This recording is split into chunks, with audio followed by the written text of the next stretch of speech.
Now the question number 21 is the diagram of a logic circuit is given below. The output F of the circuit is represented by, these are the four equations. Wx, this is OR gate, that means from here you will get W plus X, and from here you get W plus Y, and that is a product. So your output F will be equal to W plus X dot W plus Y. Now under the multiplication, W dot W and then W dot X plus W dot Y plus XY. Now dear student, W into W is again W plus WX plus WY plus XY, and again I can take W out, 1 plus X plus WY and plus XY, and again in Boolean expression this is equal to W 1 plus X into W is W plus WY plus XY. I take W out, this become 1 plus Y and plus XY, and this is equal to W. So W plus XY. This is F. Look at the option, and option 4 is W plus XY. So correct answer is option number 4. A sample of radioactive material contains 10s power 18 atoms at an instant. The half-life of the material is 2 days. Then the activity of the sample at that instant. Now dear student, the activity is equal to lambda into n, and how the lambda is calculated? Lambda is equal to 0.693 divided by the T half, and the half-life is given to you 2 days. Therefore A is equal to lambda. Lambda means 0.693 divided by T half, which is given 2 days. So 2 into a day mean 24 into 3600 in second into n. N is given 10s power 18. And you have to solve this. This become 4 into 10s power 12 disintegration per second, and this is called becquerel. So therefore the answer is option number 2. The question number 23 is, in the reaction given below, A is going to B plus the energy, this is the parent and this is the daughter, the number of alpha and beta particles.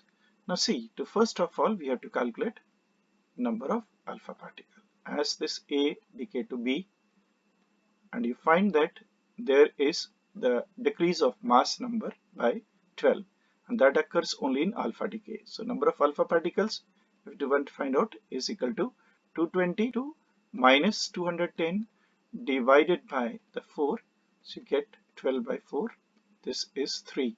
So 3 alpha particles are emitted. Now when A goes to B, then the Z will decrease. Z was 86, and with the 3 emission of alpha particle, this will decrease by 6. So it should be 80, but it's given that in B it is 84. It means the 4 addition of Z positive.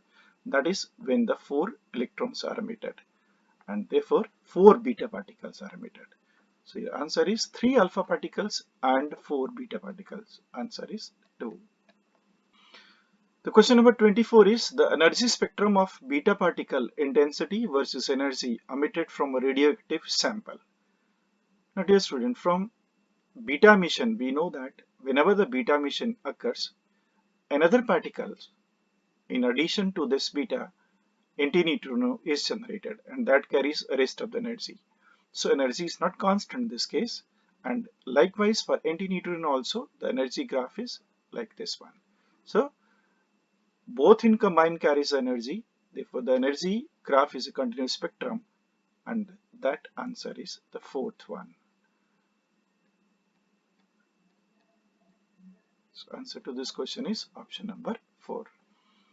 Question number 25 says that graph given in the figure is a plot of binding energy per nucleon and nuclear mass A, B, C, D, E, and F correspond to different nuclei. Consider the 4 reactions. These are 4 reactions: A, B, C plus energy, and second this, third, and the 4th one. In which reaction the energy will be released? Now dear student, energy is released in case of fusion and fission. And you look at this one. In fusion, two masses combine to form a big mass. So when they fuse, then the binding energy of C is higher. In this case, the energy is released. So the option first is also the correct option. Likewise, E and F. When F decay into D and D, the binding energy is more. This is the fission reaction. So in fission also, the energy is released. Fourth is also the correct option. If you look at the option, so the option first is correct answer. So answer is 1.